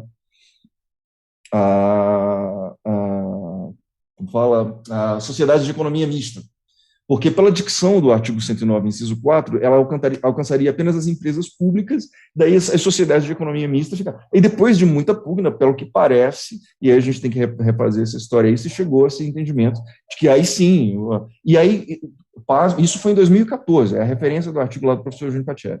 E isso foi em 2014. E quando é que começa a Operação Lava Jato? Março de 2014. Né? Então, assim, são vários. Eu vi vocês falando ainda agora sobre a questão da. Não é teoria de conspiração. A teoria de conspiração, companheiro, é como a CIA quer que você interprete isso para lançar dúvidas sobre ilações absolutamente pertinentes sobre o mundo, né, que te permitiriam aí expandir tua capacidade de observação, de leitura das coisas, entende? Eu vejo que esse entrelaçado todo de relações que coloca em alto grau de suspeição toda decisão tomada pelo Supremo Tribunal Federal a essa altura do campeonato não permite que ninguém devidamente comprometido com a causa nacional, com a defesa de qualquer valor que seja associado aí a uma esquerda progressista ou não, com qualquer dúvida que haja aí com relação a esse entendimento de progressista, possa assumir isso. Essa sua fala, inclusive, me fez lembrar, Ramos, que talvez aí aquele chamado prévio do Gilmar para comparecer lá no Pinguim Vermelho, lá no 71, talvez fosse justamente o vaselinamento dessa narrativa, né? Para passar uma vaselina na narrativa. Mas, enfim, era esse basicamente o comentário que eu tinha para fazer a respeito dessa questão. Romulo, não sei se tem alguma outra questão que você gostaria de... Não, eu estou aqui apreciando as discussões, você traz inclusive outros elementos para além do que a gente já tinha conversado em privado. Mas olha só, essa questão aí da Lava Jato, né, olhando o calendário, eu não faço essa pesquisa porque eu não tenho tempo, mas já que várias vezes é dica. Haveria Lava Jato sem a lei de organizações criminosas, que instituiu o vale tudo da delação premiada? Não haveria. Isso é pacífico. Como você falou, a Lava Jato começa em março de 2014. Qual o ano anterior no calendário? 2013. 2013 virou sinônimo de quê? Lembra? 20 centavos, primavera, jornada de junho. Vamos lembrar que o pessoal conseguiu contrabandear a Rede Globo, a história do fim da PEC 37, que era aquela que ia limitar a ação do Ministério Público à esfera processual e não mais à investigação. Não estou aqui dizendo se é bom ou ruim, mas o que aconteceu? Falaram o seguinte, não, o povo está indo à Globo, depois que ela virou a favor, né, em 24 horas, ela era contra, depois virou a favor do movimento, ela fala, não, o pessoal está indo à rua contra a corrupção. Aí qual que é o pior, assim? A Dilma Rousseff, na presidência da República, ela compra a narrativa da Globo e pior ainda, ela vende. Então, no discurso que ela faz em cadeia de rádio e televisão, ela fala, não, eu ouvi o recado das ruas, e é por isso que eu vou aqui dar 5 medidas, acho que é 5, sei lá o que é. Aí o que ela faz? O negócio dos médicos cubanos, que já ia entrar, ela contrabando, fala, o pessoal quer saúde, então vai ter o médico cubano. Aí alguma outra coisa, ela fala, e inclusive vou mandar para o Congresso, ou vou tratorar no Congresso. Pacote de transporte, alguma coisa. O negócio, o PAC do transporte, é isso aí, o PAC do transporte e tal, não sei o quê, para melhorar a infraestrutura urbana. Tudo já estava pronto, mas aí faz parte e tal. Aí depois que ela fala, não, e eu combate a corrupção realmente, o povo, e vou lá no Congresso, 2 medidas, 2 leis. Qual que era o diabo da lei? A lei de organizações criminosas com a delação premiada. 6 meses depois, o que está na rua? Lava Jato. Esses projetos já estavam na gaveta, fazia parte da ENCA, tudo. Ela não inventou ali, já estava ali, mas sofria de maneira saudável no Congresso resistência. Ela operou, ela e Cardoso, patronos da Alckmin, usaram aquela comoção para comprar e vender na narrativa da Globo e tratorar no Congresso a lei de organizações criminosas com o diabo da delação premiada, que era assim, sine qua non para o que houve depois no Brasil. Então, é que eu não tenho tempo, mas eu acho que seria muito importante acompanhar toda a tramitação legislativa desse projeto, quem que mandou a minuta, a ENCLA, não sei o quê, e olhar as gestões dos 2 antes, por que não andava, quem era o relator, e depois como que saiu, qual foi a argumentação, exposições de motivos na sanção da Dilma, tem que ir atrás disso. Eu não tenho tempo, se eu tivesse teria feito, mas assim, é só ir atrás que a cronologia é bastante clara. Depois eu pego uns alunos aí para botar nessa tarefa. Exatamente. Então, olha só, o artigo a que você fez alusão é esse aqui, ó. Incompetência, suspeição de juiz e consequências, José Pacelli, publicado lá no Jota. Eu vou colocar o link, publicado essa semana, 13 de abril. Eu vou colocar o link na descrição do programa, o pessoal depois encontra. Olha só, então o que eu tô aqui? Eu tô já com uns trechinhos 3 da Cristina Kirchner. Eu acho que se você não fala espanhol, dá para entender, e mais do que entender, sinta. Porque na nossa onda não vai vir. Então sinta num ecumenismo, num cosmopolitismo do bem, sinta-se bem, que o pessoal tem isso que a gente não tem. Então, sim, mais do que entender, sinta a Cristina Kirchner. Mas Para ajudar nessa tarefa, principalmente para quem não compreende o idioma, eu vou fazer aqui uma síntese que eu coloquei no dia em que eu tinha me recusado. Eu falei, não vou, depois de assistir a Cristina, não vou assistir isso aí no Brasil e tal, mas o Piero Line apelou. Delegou a tarefa. Eu tive que ir. Atende. Pedido de Piero Line é ordem. Aí eu vou dizer aqui, ó. Isso era antes do Piero pedir. Eu vou dizer o seguinte, ó. Gente, comunidade, foi mal. Tô arregando. Tô com um problema sério, pessoal, profissional. Depois que eu assisti, terça-feira à noite, Cristina Kirchner literalmente botar o dedo... É literal, gente. Olha aqui, eu separei a fotinho, olha aqui, ó. Dedo na cara, tá vendo? Aqui, o print que eu fiz, ó. Literalmente, botar o dedo na cara do Juizé. E essas coisas têm um poder simbólico muito importante. Isso não é apenas uma desforra pessoal. Isso coloca ali numa posição de dominância que, né, de certa forma, reafirma ali aquele campo. Pelo amor de Deus, a gente não pode se desfazer do fato que estamos andando no domínio do simbólico aqui. A gente está no domínio do simbólico aqui. A gente quer muitas vezes reduzir aí, como certas análises, né, a lógica racional do modus tollens, modus ponens, da racionalidade anterior e os precedentes, isso e aquilo, e acaba não vendo que essa linguagem toda acaba sendo um despistamento para aquilo que efetivamente transcorre num nível um pouco mais profundo, né? Esse dedo na cara aí é muito importante. Sabe o que é importante também? No simbólico, mas também no concreto? É isso aqui, ó. Que foi tudo em linha, na mesma altura que eu estava fazendo esse fio no Twitter, lá da minutagem da Cristina Kirchner. Essa senhora aqui que eu não conhecia, Andressa Caldas, antropóloga, ela fez uma postagem ao mesmo tempo, falando o seguinte, ó. Toda vez que me perguntavam se Cristina Kirchner poderia ser presa como Lula, eu mandava como resposta esta foto, que hoje completa exatos 5 anos. Olha a foto aqui, uma massa na rua. Aí ela diz o seguinte, ó, essa foi a primeira vez que a Cristina foi depor no tribunal. Sim. Mais de 100 mil pessoas na rua, debaixo de frio e chuva, às 9 da manhã. Impressionante. A título de comparação, no dia da prisão, né, aqui ela foi depor, no dia da prisão do Lula, em São Bernardo, tinha 17 mil. Ainda tem essa comparação numérica. Mas eu também prestei atenção na questão do momento, né? Porque essa maçaroca de gente estava lá no julgamento e tal. E aí eles juntaram esses 17 mil lá no momento em que a grade já estava descendo no chefe. No dia 24 de janeiro de 2018, em que a sentença do Sérgio Moro foi confirmada em Porto Alegre, o pessoal falou que não podia fazer um comício paralelo porque era afrontar, ia criar espírito de corpo. Aí fizeram um comício na véspera, esvaziado, em que sequer o Lula foi, porque não podia afrontar. Não, pode e deve afrontar. Olha aqui, ó. É assim. Tá pode, certo? deve. Aí depois você pode, montado nos braços do povo, botar o dedo na cara do José que vai te julgar. E aí te absolve. Porque você fala, você é um ladrão e o cara vai te absolve de volta. É assim. É a absoluta autonomização da corporação que a gente está vendo. Aqui, ó, dedo na cara, ó o print. Dedo na cara, sim senhor. Então, gente, como eu falei, foi difícil pra mim. Eu falei, ó, arreguei. Eu falei, ó, depois de assistir, literalmente, que a gente botar o dedo na cara e botar centenas de milhares na rua, né, o pessoal que ia julgar, chamar todo mundo de ladrão, vocês vão ver já, falando, ó, vocês roubaram, ninguém vai saber. Ela terminou absolvida nos braços do povo na terça-feira. Depois de ver isso, eu não consigo voltar à nossa, a despeito da nossa vontade, a nossa realidade, em Sucupira. Pra quem não conhece a referência, joga no Wikipedia, é uma novela, depois virou série, do Bem Amado. Para ouvir outros juizecos, dessa vez no nosso STF, manobrando um certo Lula ausente, ele não está lá, né, não vai, objetificado, operado, inanimado. Quando ânimo, estou indo aí para o radical, né, latino, quando ânimo é justamente o que não faltou lá embaixo, você vai ver em instantes, com a Cristina. Muito pelo contrário.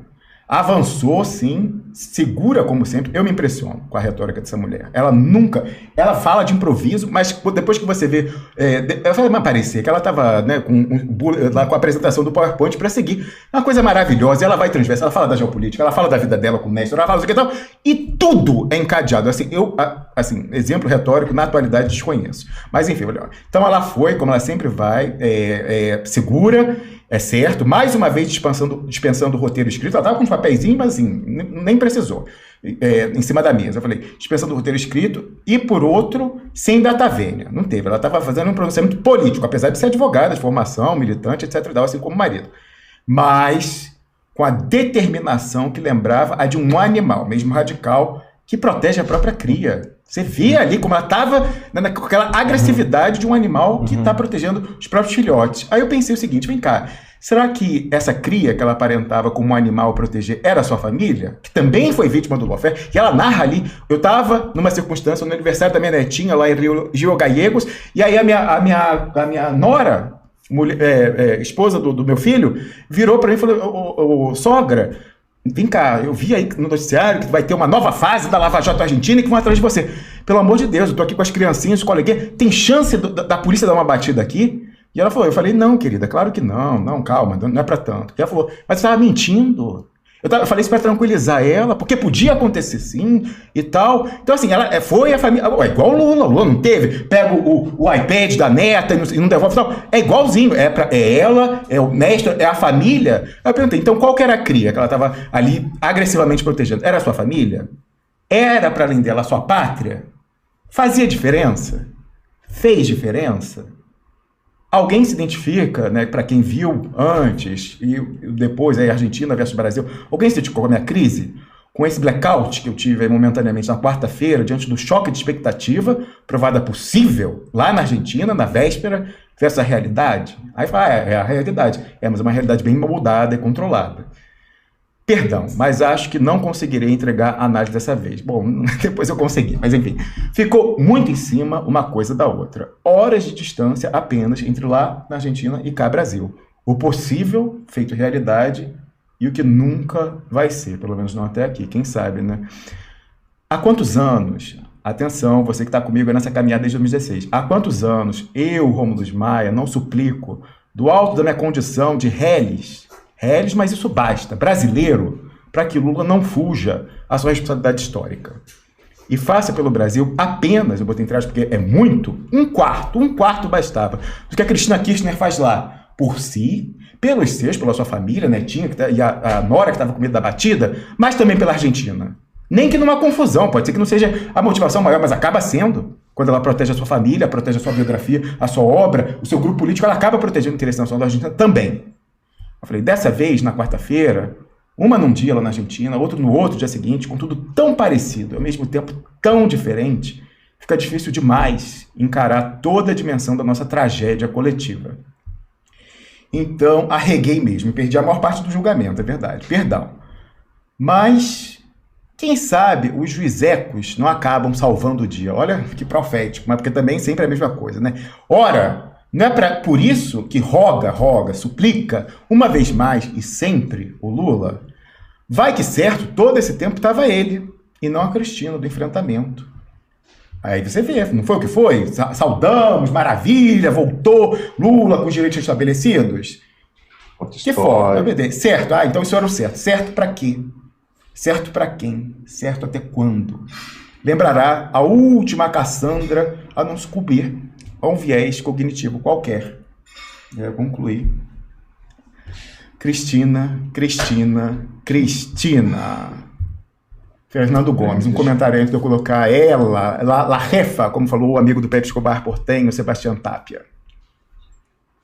Rômulo, eu acho que podia até ir direto mesmo para La Jefa, porque essa é uma mulher realmente incrível. Você me fez lembrar aí que vocês comentaram, né, por que razão seria, né, que ela que acaba aparecendo como figura, aliás, o Lula que acaba aparecendo como essa figura, né, do campo progressista mais destacada, né, vocês até levantaram algumas hipóteses com relação a essa questão.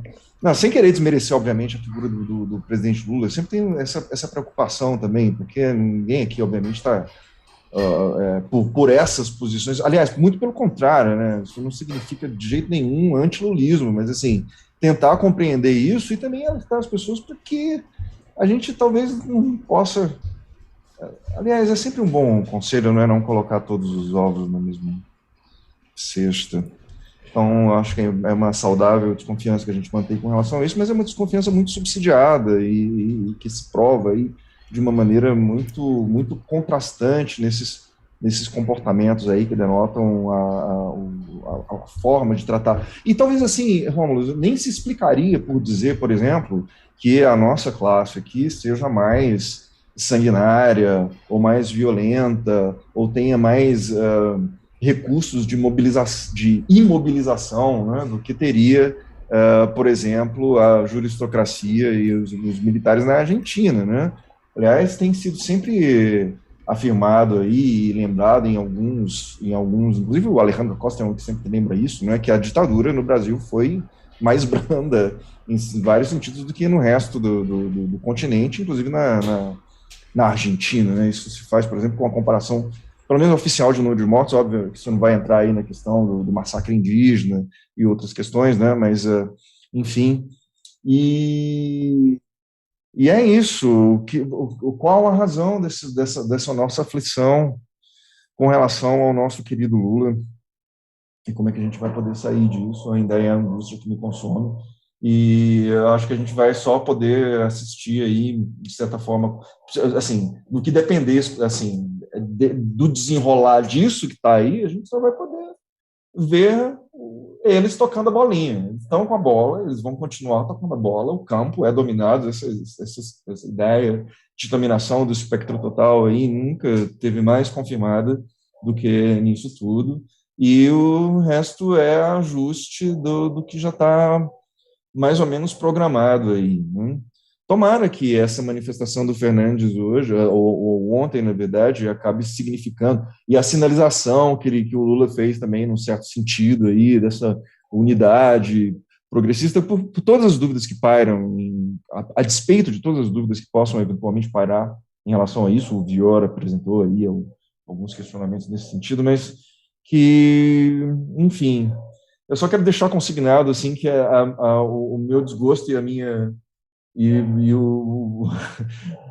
assim, a minha falta de ânimo com relação a essa narrativa aí não pode ser um motivo para desanimar ninguém, não. A gente tem que pensar em outras alternativas e outras formas de enfrentar essa situação. Com certeza. Olha só, uma das janelas que estava aberta aqui, eu vou colocar, quem sabe o pessoal prefira a reação que foi plantada aí supostamente do Lula, diferentemente da nossa. Então tá aqui a notinha a qual você fez alusão mais cedo, na coluna agrojornalística de Bela Megali, nas organizações Globo. Saiu ontem. Ó. Lula festeja a decisão do STF que anulou a condenação do Lava Jato. Mais uma vez, o voto vencedor consignava que ele seria ladrão várias vezes, né? Enfim, do Faquinha. Aí daqui, ó. Lula, aspas, para a plantação. Lula está em clima de festa. É assim que pessoas que falaram com o petista definiram seu estado de espírito após o julgamento do STF, que confirmou a anulação de suas condenações. Bom, aí está melhor, né? Das condenações da Lava Jato. Processo de não. Na quinta-feira. Segundo interlocutores do ex-presidente, Lula está feliz demais com a decisão e voltou a repetir que a Lava Jato não faz parte da sua vida. Pelo amor de Deus, eu espero que isso aqui seja... enfim, né? Mas, continuando aqui. O líder petista assistiu ao julgamento do seu sobrado. Eu tenho dúvida. Se é verdade isso aqui, eu tenho dúvida que ele tenha assistido. Que tenha deixado a televisão ligada, assim. Agora, não é possível celebrar ser chamado de ladrão e, né, ter esse voto ser... Mas, enfim, o líder assistiu... Continuamente. Foi um negócio, assim, assintoso. Assim, a maneira como ele conduziu o Faquinha, né? Exatamente. A maneira como ele conduziu a leitura de tudo. Parece que tudo era para reforçar esse... É quase como se ele estivesse lendo o libelo do MP... como o próprio MP. Perfeito. Ele de vez em quando fazia uma ressalva, né? Diz o tempo verbal. Fala o MP. Não sei o quê. Uhum. Mas se você faz um recorte aí, imagina, você pega aí o negócio e faz uma edição para jogar lá no Zapstão, lá na tia do Zap. Zapstão é ótimo. Você vai ver o quê? Você pode fazer um recorte daquilo ali muito facilmente. E você tem ali, né, um ministro de atribe contra o presidente. Eu não quero influenciar em demasia a leitura de quem nos assiste, mas eu vou aqui, de repente, chamar a atenção para quem está nos ouvindo, que eu acho que, pela estrutura dessa plantação, fica claro, na minha interpretação, quem seria a fonte. Vamos ver se as pessoas concordam ou não. Mas, enfim, olha só. Segundo interlocutores, o ex-presidente Lula está feliz demais com a decisão e voltou a repetir que a Lava Jato não faz mais parte da sua vida. Pelo amor de Deus. O líder petista assistiu ao julgamento de seu sobrado em São Bernardo, acompanhado da mulher, Rosângela Silva, que, segundo pessoas próximas ao casal, ficou eufórica com o resultado. Aí já é mais verossímil, né? O resultado, em vez de horas e horas sendo chamado de ladrão. Aí segue aqui, ó. Aliados de Lula afirmam que ele já mostrava certo otimismo sobre o desfecho do julgamento, mas que não descartava a possibilidade de uma reviravolta. Após a votação de 8-3, que manteve a nulidade das condenações, o petista falou por 2 vezes com seus advogados, Cristiano Zanin e Valesca. Lula parabenizou os defensores e disse que foi um trabalho longo, mas que hoje os frutos estão sendo colhidos. Também falou sobre as pessoas que tentaram convencê-lo a buscar outra estratégia de defesa. Acho que aqui tem um quê de recadinho. Bom, assim, eu acho que é claro aqui que com a Bela Megali ou falou o Lula ou falaram os advogados, certo? Outras pessoas falaram? Pode ser, mas esses dois ao menos, certo? A não ser que ela tenha grampeado a conversa das 2 vezes em que ela faz alusão aqui. Inclusive, não é segredo para ninguém, a gente comentou isso várias vezes aqui no programa, com a ajuda de alguém que você conhece, o professor Luiz Moreira, que várias vezes o esquema do Cardoso, Carol Proner e tal, faziam pressão junto ao Lula para tirar os casos do casal advogado Cristiano Zanin e Valesca Teixeira e passar para esse pessoal aí, Marco Aurélio Carvalho, sócio do Cardoso, etc e tal. Então, aqui me parece ter um quê de recadinho, aqui quando bota assim, aqui fica evidente que os dois conversaram com a Bela Megali e falam, também falou o Lula sobre pessoas que tentaram convencê-lo a buscar outras estratégias de defesa. Eu acho que outra estratégia, outras pessoas. Aí aqui você vê, o Zanin falou... Dizendo, tá vendo? Se você tivesse ido por aquele caminho, veja o que teria acontecido nós, tomamos a sua defesa, estamos aqui agora comemorando nesse momento. Exatamente. Aí tá aqui, você vê que foi o Zanin que falou de fato com a Bela Megali, aqui, que estão aspas, então, foi uma intensa batalha travada desde 2016. Apontamos tanto a incompetência dos juízes de Curitiba como outros vícios, desde 2016, mas demorou só 5 anos. Hoje, o reconhecimento pelo plenário do STF mostra que sempre estivemos no caminho certo. A suspensão das condenações foi confirmada pela maioria dos ministros, o que mostra a força jurídica dos argumentos que apresentamos há 5 anos. Demorou um pouco e seria bom, né? Certamente o advogado, eu acho que até defeito de ofício, falar com o Lula, peraí, Lula, essa história que você está falando que a Lava Jato ficou para trás, não é bem assim não, tá? Tem um negócio aí de convalidação da instrução, pode ver, pelo amor de Deus, seja mais previdente. Né? Então, certamente isso aí faltou na edição da coluna, mas eu acharia importante, inclusive aqui como colega, sem querer constranger, eu no lugar faria isso. Mas enfim, vamos sair do Hades profundo e vamos para os Campos Elíseos com Cristina Fernandes de Kirchner. Olha só, a primeira menção aqui que eu vou falar é quando... separei 3 trechinhos só. Quando ela fala que o judiciário, né, é responsável, né, pelo sofrimento do povo argentino, tanto quanto ou mais algumas figuras políticas. Vamos ouvir aqui. La jefa. Realmente, terminemos con esto. El poder es un poder permanente en la Argentina. Un poder económico permanente, donde primero fueron las Fuerzas Armadas y después fue el Poder Judicial, ustedes, los que siguen velando por sus intereses. Ela mostra o caráter oligárquico, né, associado à lógica financista de espoliação do povo, primeiro imposto pela força das armas e agora pela força do martelinho de madeira, né, aquele voodoo ali. Enfim, na sequência, aqui, eu acho que é a parte que ela fala... ela fala que o povo paga, né, eles tomam as decisões e o povo paga, e você vê a emoção dela nesse momento. Vinieron para eso, y ustedes, el Poder Judicial, contribuyeron a que ese gobierno ganara las elecciones e hiciera lo que hizo después. Ustedes también son responsables de lo que pasó y de lo que está pasando en la República Argentina. Y realmente me da mucha bronca, porque la que sufre es la gente. No podemos aumentar a los jubilados porque estamos endeudados hasta acá. A mí me sentaron acá diciendo que yo le había causado un perjuicio al Estado por 55.000 millones de pesos. Y volvieron a endeudar al Fondo Monetario Internacional, lo trajeron de vuelta. Néstor lo había sacado del país y lo volvieron a traer con 44.000 millones de pesos para ayudar a la campaña presidencial de Macri. Y ni así pudieron.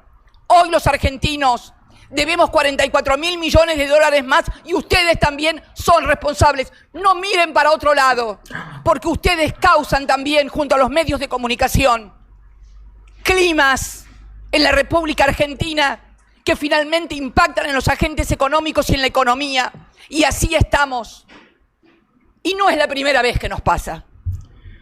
Olha, eu me sinto até constrangido de fazer uma tradução, uma síntese do que ela falou, porque, obviamente, vai ficar muito aquém. Mas o que ela falou aqui? Vocês estão me acusando de ter feito causado um prejuízo na minha administração, mas o pessoal que entrou, o Macri, logo depois, que vocês ajudaram a eleger num golpe associados à mídia, e criou essa dívida, nós tínhamos tirado o FMI daqui do país, ele trouxe com a dívida de 44 bilhões de dólares, e eu agora não posso dar um aumento para os aposentados por culpa de vocês que ajudaram nessa fraude. Dedo na cara do judiciário, da mídia. Enfim, você vê a emoção, a voz embargada dela ali. É imaginável algo parecido em Sucupira? Bom, pergunta retórica, evidentemente. E aí, no final, né, a ameaça que ela faz, o Viola, mais uma vez, falou, ainda não há as condições políticas, mas a crise talvez crie. Eu acho até que eles entenderam o recado que absolveram ela na sequência, né? Olha, se continuar desse jeito, vocês estão cavando a própria cova e vai ser todo mundo mandado para casa. No final ela fala, se vocês roubarem, roubam, não tem como saber, vocês que se investigam, ou melhor, não se investigam. E aí o clímax, que vai estar aqui no recortezinho que eu peguei da Câmpora, homenageando ela pela bravura e o resultado que conquistou politicamente, não com Salam Aleic, não com Data Vênia, né? Usando o lawfare contra o lawfare, não é politização do instrumento do processo? Ela foi lá e fez uma politização ao extremo do espaço formal que tinham aberto para ela nesse pronunciamento. No final ela fala aquilo, que é com clímax, de confiança. Ela fala, olha, meu advogado, eu não vou botar essa parte aqui, mas no da Câmpora ela fala, abra mão, ela fala assim, meu advogado falou recomendou, Cristina, senhora vice-presidente, por favor, peça que esse processo seja, a audiência e o segmento do processo sejam adiados, porque a senhora tem essa prerrogativa enquanto vice-presidente, enquanto a senhora estiver no exercício, isso aí poderia ficar sobreestado. Ela fala, de forma nenhuma, julgue agora, quero ver você se criar para cima de mim. Dito e feito, né? Ganhou e ficou nos braços do povo. Então, essa parte aqui ficou famosa, tanto que eles botaram no recorte lá. Eu abro mão do recurso e tal, do adiamento. Riscando no chão, embora. Que nem o Renan Calheiros fez em 2016, quando o Marco Aurélio, o juiz Eco, falou, o senhor está afastado da presidência do Senado. Falou, quem é você? Eu mando o oficial de justiça. Eu não abro a porta. E fico aqui em casa e deixo a Globo me filmar, no jardim, não abre a porta. Aí o que aconteceu? O Marco Aurélio perdeu de 8-1. Quase se continuasse mais, ele próprio ia votar contra a liminar dele, né? Enfim. Você vê, é possível. Vai falar, a Argentina. Não, meu amor. Não é, Vior, não é só. Em 2016, o Renan Calheiros mostrou como é que faz em Sucupira, então também dá para fazer em Sucupira. Bom, enfim. Para fazer justiça ao presidente, é sempre bom de lembrar, né, que a Cristina está lá com os instrumentos na mão, de toda forma, né? Não, peraí. Teve alguém que falou isso no comentário. Karina Jucá, amiga do Pepe Escobar de Paris, ela falou, mas ela está no poder. Ela tem essa postura desde que ela estava sem mandato. No governo Macri, ela fazia isso. Aí depois ela foi senadora, e aí continuou, e agora como vice-presidenta, evidentemente que ela estava numa posição melhor. Mas ela faz isso desde que ela estava sem mandato nenhum. Sim, não, é importante frisar isso, porque se de repente você não coloca isso na questão, pode ficar parecendo que você não enfim... está esquecendo essa diferença de posição, que é uma diferença de posição significativa, mas é óbvio, isso aí tem a ver com consistência ao longo do tempo, e mais, não é possível que na condição de ex-presidente da República ele não disponha do acesso aos meios. Se ele não tem acesso aos meios de deflagrar as reações esperadas, e a gente sabe que tem, por que razão ele estaria impedido? E aí a gente volta a essa questão, né? O que está efetivamente segurando o presidente Lula de tomar essa atitude aí, de mostrar seus cojones de uma maneira mais ostensiva. Exatamente. Olha, e eu resgatei aqui justamente essa troca que eu tive com a Karina Jucá, nessa postagem que eu fiz lá, os recortes dos melhores momentos cristaquistas. Ela falou o seguinte, o Romulo Maia, não dá para desmerecer a estratégia e a coragem da Cristina, mas acho que o contexto brasileiro é outro, mais complicado. E parece lógico que ela se beneficiou com o conhecimento da experiência anterior brasileira. Não foi pega de surpresa. E Cristina Kirchner está no poder. Quando Lula foi preso, estava queimado com a opinião pública do Sudeste e fez passeio até a prisão com uma cobertura espetacular das TVs abertas. Zanin, o advogado, publicou sobre o lawfare, mas as provas só vieram na cadeia com os áudios hackeados. Aí eu falei assim, não, peraí. A Cristina Kirchner enfrenta, dessa forma, altiva o judiciário, desde que estava sem cargo, durante o início ali do governo Macri. Ter aprendido com a experiência do Lula é fato, que veio antes. Agora, o duro, Karina e demais, é o próprio Lula não aprender com a experiência do Lula. Aí é duro. No mais, é óbvio que cada país tem a sua realidade, suas peculiaridades. Mas se paralelos não podem ser traçados com as devidas qualificações, não existe mais direito, política e história comparados? Não, evidentemente que existe. Aí ela fez um outro comentário aqui, ó. Entrar num cabo de guerra frontal e permanente com o judiciário no Brasil seria arriscar contribuir a dar mais poder aos militares. É exatamente o que o bolsonarismo quer. Mas sim, a falta de um trabalho de base permanente de politização veio cobrar a conta para o Lula. Aí eu perguntei, eu não sei de fato isso. Eu falei, Karina, você é uma das que enxerga a contradição entre juristocracia e generais na atual quadra? Você não lembra da sinergia, conforme relatou o Vilas Boas, falando que o TRF-4, que mandava o Lula para a cadeia, estava em sinergia com o Comando Sul? Olha o que a gente está vendo, tinha um general no cangote do presidente do STF para fazer a pauta junto. Não tem contradição nenhuma. É sinergia entre, pelo menos é a minha visão. Pode ser que alguém aí que esteja nos assistindo concorde mais com essa aparente contradição que ela enxerga aqui. Pode ser que haja algum tipo de atrito interno aí nas relações, enfim, mas eu acho que o movimento geral mesmo é de sinergia, né? Está tudo se provando dessa forma. Exatamente. Bom, vou concluir aqui com o sol que sempre sai da Cristina Kirchner, da fala dela, falando, olha, ou vocês recuam aí, ou vai todo mundo para casa, e na sequência falaram, olha, se alguém disser que vocês são todos ladrões, eu não vou ter como saber, porque só vocês podem se investigar, e vocês não o farão. Vamos ver aqui, La Jefa, concluindo magistralmente essa fala maravilhosa dela, que deixou Pepe Escobar completamente atônito, vidrado na telinha. Sinceramente, señores integrantes del tribunal, o de la sala esta, no sé cuál es, de casación, que estamos en un momento muy grave institucional de la República Argentina. Ustedes no pueden seguir comportándose como una corporación, porque además, con la ventaja de ser perpetuos en el poder, porque si bien la Constitución marca el límite de los 75, siempre encuentran algún otro juez que les da una cautelar, un amparo, y siguen después de cumplir 75 años, porque sabe que va a llegar un momento de crisis tan grave que va a ser revisado la totalidad del poder. Porque no hay posibilidades de una vida democrática, sana, con este ejercicio de un poder, con funcionarios que parecen que constituyen una aristocracia.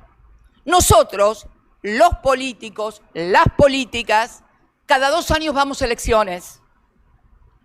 Todos los cargos que he ocupado en mi vida, todos, doctor Petrone, todos fueron votados por la gente en elecciones democráticas. A mí no me dio acuerdo el Senado y me propuso el Consejo de la Magistratura. A nosotros nos ha votado la gente y nos sigue votando o no nos seguirá votando. Só uma interrupção aqui, me sinto até mal de interrompê-la. Mas é o seguinte, o doutor Petrone é um dos que ia julgar ela, como se fosse o Barroso da Argentina, indicado pelo Macri, que ia se encontrar na véspera de cada julgamento com o Macri, para no dia seguinte mandar bala da cabeça dela. E ela falou, todos os casos que eu ocupei, foi o povo que me botou. Não foi como vocês que foram fazendo lobby em Senado para ser aprovado, sabendo-se lá o quê, né, em jatinho da JBS, Fachin. Não foi assim não. Né, segredos aí de alcova, de corredores e de mala de lobista, não foi nada disso não, foi o povo que me botou. Isso que ela fala, citando nominalmente esse pessoal que passou pelo mesmo percurso que o senhor Barroso, que o senhor Fachin fizeram para chegar a cargos indicados aí com favores do rei. Seguindo aqui. No importa, pero somos un poder profundamente democrático. Que hay mala gente, seguramente que sí. Que hay corruptos, claro que sí. Y dígame, en su poder judicial, ¿no hay corruptos? ¿Todos pueden dar cuenta de cómo viven, de qué viven y dónde viven? ¿Todos y todas? No sé, pero claro, ¿cómo lo voy a saber? Si los que tendrían que investigarlos ustedes mismos. Nadie se investiga a sí mismo. Nadie se investiga a sí mismo. Nadie. Con lo cual no voy a poder saber nunca si hay algún enriquecimiento ilícito en algún juez porque recibe dádivas, porque lo investiga otro juez. Este es el sistema que está podrido y perverso. Y que es necesario que todos pongamos el esfuerzo para corregirlo, para transformarlo. Porque no se puede seguir con un país donde nos vienen a endeudar cada 20 años o cada 10 años viene uno, nos endeuda y después lo sobreseen y vuelve a hacer lo mismo. Esto es lo que está pasando y en esto tienen responsabilidad ustedes. Yo seguramente después de mí va a hacer uso de la palabra Axel Kicillof y Miguel Pese, que van a dar seguramente mejores especificaciones técnicas de las que puedo dar yo, porque además ese es su métier, ha sido su profesión durante años y lo han hecho muy bien. También, y permíteme una digresión, que Axel Kicillof, que fue mi último ministro de Economía, hoy es gobernador de la provincia. No hay otro caso de que alguien que haya tenido el nivel de exposición y que haya sido ministro de Economía haya llegado a un cargo electivo de la importancia de ser gobernador de la provincia de Buenos Aires, donde se congrega el 40% de la población. Tan mal no le debe haber ido a la gente con nuestras políticas en los 12 años y medio para que hoy Axel sea gobernador de la provincia de Buenos Aires. E termino... Eu deixei rolar isso aí, ela observa, né, que o ministro da Fazenda dela, que estava ali como corréu, na sequência foi eleito governador da província de Buenos Aires, que concentra simplesmente 40% da população. Ela fala, bom, se foi ruim, como é que ele saiu eleito logo depois? Não existe história paralelo no mundo dos ministros da Fazenda chegar a ser eleito da área mais popular de um país que concentra 40% da população. Mas eu deixei rolar não por isso, porque é a parte icônica aqui do final que ela fala, olha, abro mão da minha prerrogativa de adiar esse julgamento, julguem logo, desafio vocês a me condenarem. Cristina Fernández de Kirchner con la palabra. Diciéndole que mi abogado me había dicho, bueno, y tenés que pedir el sobreseimiento. Leía hoy en los diarios y Cristina va a pedir el sobreseimiento. ¿Sabe qué? Yo no voy a pedir ningún sobreseimiento. ¿Sabe qué, doctor Petrone? Yo voy a pedir que apliquen la Constitución, que apliquen los códigos de fondo y de forma. Está todo escrito, no tiene que inventar nada. Aplicar la ley, que es lo que vengo reclamando desde siempre. Apliquen la ley y lo que dice la Constitución. A todos y a todas, no solamente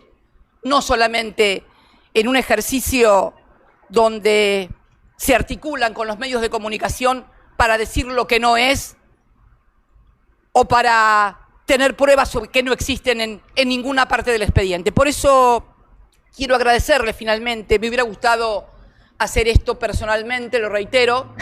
Quiero agradecerles la posibilidad de haber expuesto ante ustedes y bueno, no les voy a pedir el sobreseimiento. Hagan lo que tengan que hacer. Muchas gracias. Que mulher, que mulher.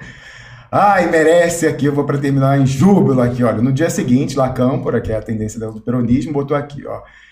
5 anos de Cristina em Comodoro Pi, nesse local aí que ela faz essa manifestação junto ao povo. E fala, ó, o partido judiciário, o partido midiático persegue, mas o povo cuida dela. E ela cuida do povo, amigo, amiga. Cristina Kirchner, por favor, encerre o programa de hoje na glória. Cuando yo llegué a Boca, tuve que hacer algo durísimo, que fue sacar a Diego Maradona de Boca. Y hoy me parece que el peronismo está ante el mismo desafío, que es lograr separarse de Cristina Fernández de Kirchner. ¿La compara a Cristina con Maradona?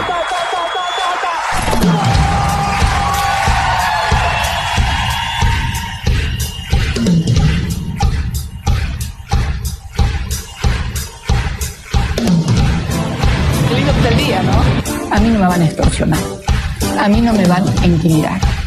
Yo no les tengo miedo. Que digan lo que quieran, que hagan las denuncias que quieran, que los jueces me citen, que los fiscales me denuncien.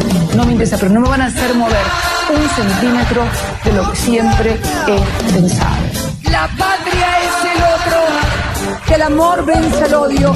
No hay mejores batallas que las que se ganan con el corazón. El amor del pueblo es lo único que importa. Siempre va a faltar la victoria definitiva mientras haya un pobre en la patria. Esto lo tenemos muy claro. No le tengo miedo a ningún juez pistolero. Los medios es lo de menos. Lo importante es que te reconozca la gente, el pueblo y la historia. Lo demás es puro cuento. No fue magia. Vengo ahora a sumarme como una más, a poner el cuerpo, la cabeza y el corazón. Siempre di la cara y la voy a seguir dando, Valeria. Podemos mirar a los ojos de todos los argentinos, convocar un gran frente ciudadano.